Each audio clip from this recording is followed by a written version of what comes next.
नमस्कार दोस्तों, स्वागत है आप सभी का आज के प्री मार्केट रिपोर्ट में। आज है 10 सितंबर, वेंसडे का दिन। सबसे पहले कल की दो बड़ी न्यूज़ देखते हैं। News number one, CP Radhakrishnan ji Bharat के नए वाइस प्रेसिडेंट बन गए हैं। उन्होंने सुदर्शन रेड्डी को हराया और क्योंकि वो एनडीए के नॉमिनी थे, अब वाइस प्रेसिडेंट का पद संभालेंगे। याद दिला दूं, वाइस प्रेसिडेंट होता है राज्यसभा का चेयरमैन भी। पहले ये जिम्मेदारी जगदीप धनखड़ जी के पास थी। न्यूज़ नंबर टू, रात को लगभग 11 बजे एक बड़ी खबर आई। इसराइल ने प्रिसिशन स्ट्राइक्स किए हैं और इस बार उनके टारगेट थे दोहा, कतर में। दोहा, जहां पे हमेशा हमास और इसराइल के बीच नेगोशिएशंस होते रहे हैं। रिपोर्ट्स के हिसाब से मल्टीपल ब्लास्ट हुए हैं और इसराइल ने अपने ऑफिशियल अकाउंट से कंफर्म भी किया है कि उन्होंने हमास लीडरशिप को टारगेट करने के लिए स्ट्राइक किया। अब इस पर कतर और यूएन दोनों ने ऑपोजिशन दिखाया है। मतलब जियोपॉलिटिकल टेंशन थोड़ा बढ़ गया है। भाई लोगों, एक इंटरेस्टिंग बात और, एफआईआईज और डीआईआईज का डेटा। कल एक्सपायरी के दिन एक रेंज बाउंड सेशन था, लेकिन सरप्राइज ये रहा कि एफआईआईज ने फाइनली बाइंग दिखाई है।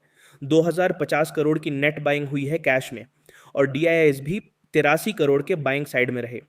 लेकिन दोस्तों, मैं हमेशा बोलता हूं, जब तक एफआईआईज लगातार 2 दिन या उससे ज्यादा बाइंग ना दिखाएं, तब तक कोई क्लियर डायरेक्शन मत सोचिए।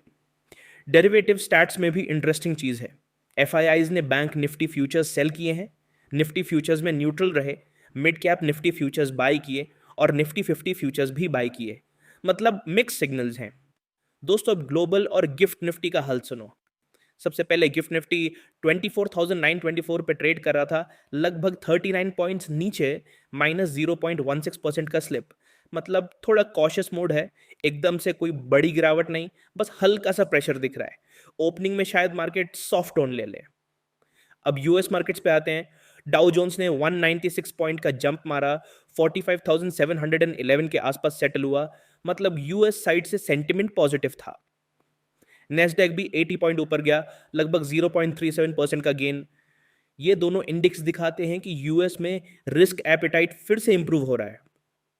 तो अब इन दोनों को मिला के अगर देखें तो गिफ्ट निफ्टी का डिप एक तरह का प्रॉफिट बुकिंग लग रहा है, लेकिन यूएस मार्केट्स का स्ट्रॉन्ग क्लोज एक पॉजिटिव पुश दे सकता है। ओवरऑल सेंटिमेंट आज के लिए कॉशियस पॉजिटिव लगता है। मतलब एक तरफ सपोर्ट है ग्लोबल क्यूज से, पर गिफ्ट निफ्टी थोड़ा सिग्नल दे रहा है कि मार्केट ओवर कॉन्फिडेंट नहीं है। ग्लोबल और डोमेस्टिक दोनों साइड से सिग्नल्स आए और आज के लिए मूड कैसा बन सकता है उसको समझना जरूरी है। सबसे पहले ग्लोबल साइड की बात करते हैं। यूएस में रेट कट की उम्मीद और ज्यादा स्ट्रांग हो गई है। रीजन सिंपल है, जॉब्स डेटा हल्का निकला और जैसे ही ऐसा होता है ना, इन्वेस्टर्स को लगता है कि अब फेड कट करेगा ही करेगा। इसका सीधा इंपैक्ट ये है कि इंडिया जैसे इमर्जिंग मार्केट्स में इनफ्लो का चांस बढ़ जाता है। अब घर की बात करते हैं। डोमेस्टिक फ्रंट पे जीएसटी रिफॉर्म्स एक तरह का बफर बन गया है। मतलब ग्लोबल लेवल पे चाहे टैरिफ का नॉइज हो, जियोपॉलिटिक्स का टेंशन हो, लेकिन जीएसटी की क्लैरिटी ने एक सेफ्टी जोन क्रिएट कर दिया है। इन्वेस्टर सेंटिमेंट भी स्टेबल दिख रहा है। ओवरऑल मार्केट ज्यादातर डोमेस्टिक डिमांड, कंजम्पशन और रिफॉर्म्स पे चल रहा है, तो बाहर का इंपैक्ट थोड़ा डाइल्यूट हो जाता है। और एक और चीज, एफआईआईज के लिए वैल्यूएशन सब अट्रैक्टिव लग रहा है और पॉलिसीज क्लियर है, तो उनका वापस आने का चांस बन सकता है। और अगर एफआईआईज एक्टिव हुए तो मार्केट को और सपोर्ट मिलेगा ही मिलेगा। अब आज के लिए क्या एक्सपेक्ट करें? सिंपल है, कॉशियस ऑप्टिमिज्म। एक तरफ पॉजिटिविटी है, यूएस रेट कट की एक्सपेक्टेशंस है, जीएसटी रिफॉर्म्स और डोमेस्टिक फंडामेंटल्स भी स्ट्रांग है। लेकिन दूसरी साइड थोड़ा सा रिस्क भी है, जैसे यूएस टैरिफ्स, जियोपॉलिटिक्स और ट्रेड पॉलिसी का अनसर्टेनिटी। अब निफ्टी 50 और बैंक निफ्टी के इंपॉर्टेंट सपोर्ट और रेजिस्टेंस जोन्स की बात करते हैं। आज का सीन थोड़ा इंटरेस्टिंग है। निफ्टी का सपोर्ट नीचे 24,824, 24,780, 24,747 के आसपास बनता दिख रहा है।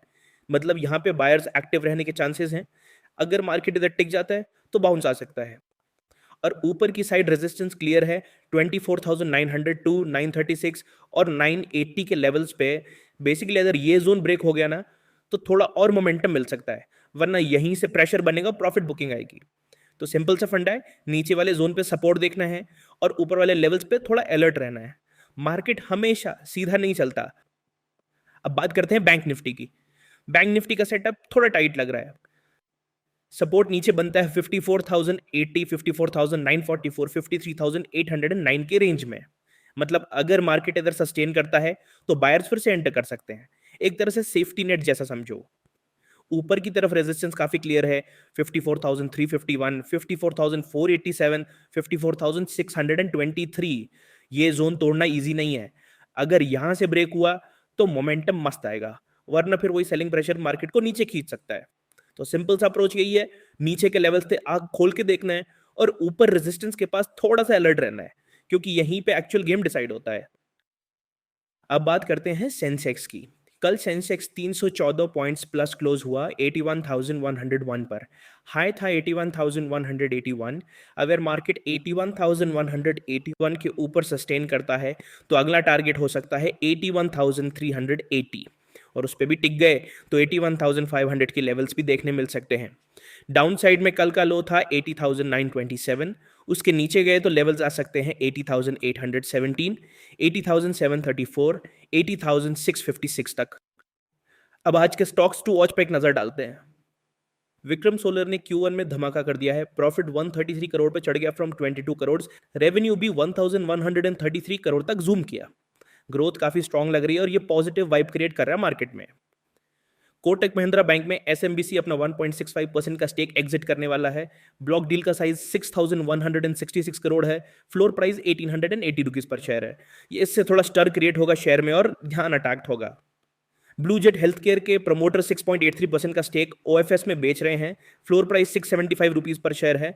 ओएफएस 10 और 11 सितंबर को ओपन होगा, पहले नॉन रिटेल और नेक्स्ट डे रिटेल। ये भी मार्केट का इंटरेस्ट मेंटेन करेगा। सन फार्मा का हलोल फैसिलिटी एफडीए के ओएआई कैटेगरी में आ गया है, मतलब अभी फुली कंप्लायंट नहीं है, इंपोर्ट अलर्ट भी लगाया हुआ है। ये यूएस शिपमेंट्स पे थोड़ा कॉशन क्रिएट करेगा। आईसीआईसीआई प्रूडेंशियल लाइफ का बोर्ड 12 सितंबर को मीटिंग करेगा। प्लान है fund raising via non convertible debentures private placement के थ्रू। ये भी थोड़ा मार्केट अटेंशन ग्रैब करेगा। बजाज ऑटो ने डिसाइड किया कि जीएसटी का फुल बेनिफिट कस्टमर्स को पास ऑन करेंगे। मोटरसाइकिल्स और थ्री व्हीलर्स दोनों में अप्लाई होगा 22 सितंबर से इफेक्टिव। ये कंज्यूमर सेंटिमेंट पे पॉजिटिव इंपैक्ट देगा। Sterling and Wilson renewable energy को एलओआई मिला है 300 मेगावाट एसी सोलर प्रोजेक्ट के लिए राजस्थान में। टोटल कॉन्ट्रैक्ट वैल्यू 415 करोड़ है। बड़ी डील है और एनर्जी सेक्टर में कॉन्फिडेंस बूस्ट करेगी।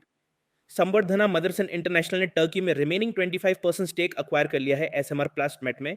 एक्सपेंशन काफी स्मूथ लग रही है, ये लॉन्ग टर्म ग्रोथ स्टोरी में ऐड करेगा। भारत इलेक्ट्रॉनिक्स फाइनल डिविडेंड 0.90 पर शेयर पे करेगा 23 सितंबर को। इन्वेस्टर्स के लिए ये एक पॉजिटिव सिग्नल है। टाटा मोटर्स ने टाटा पावर रिन्यूएबल एनर्जी के एसपीवीज में 26% इक्विटी स्टेक अक्वायर कर लिया है। एनर्जी कोलैबोरेशन में स्ट्रांग मूव है, ये स्ट्रेटेजिक ग्रोथ दिखा रहा है। आइशर मोटर्स या रॉयल एनफील्ड भी जीएसटी रेट रिडक्शन का फुल बेनिफिट कस्टमर्स को पास ऑन करेंगे। मोटरसाइकिल सर्विस अपैरल एसेसरीज सब में अप्लाई होगा 22 सितंबर से इफेक्टिव।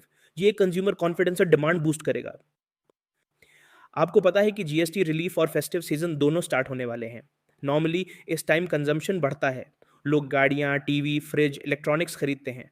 इसका इम्पैक्ट आने वाले क्वार्टरली रिजल्ट्स पर जरूर देखने को मिलेगा, जो अक्टूबर फर्स्ट वीक से आना शुरू होंगे।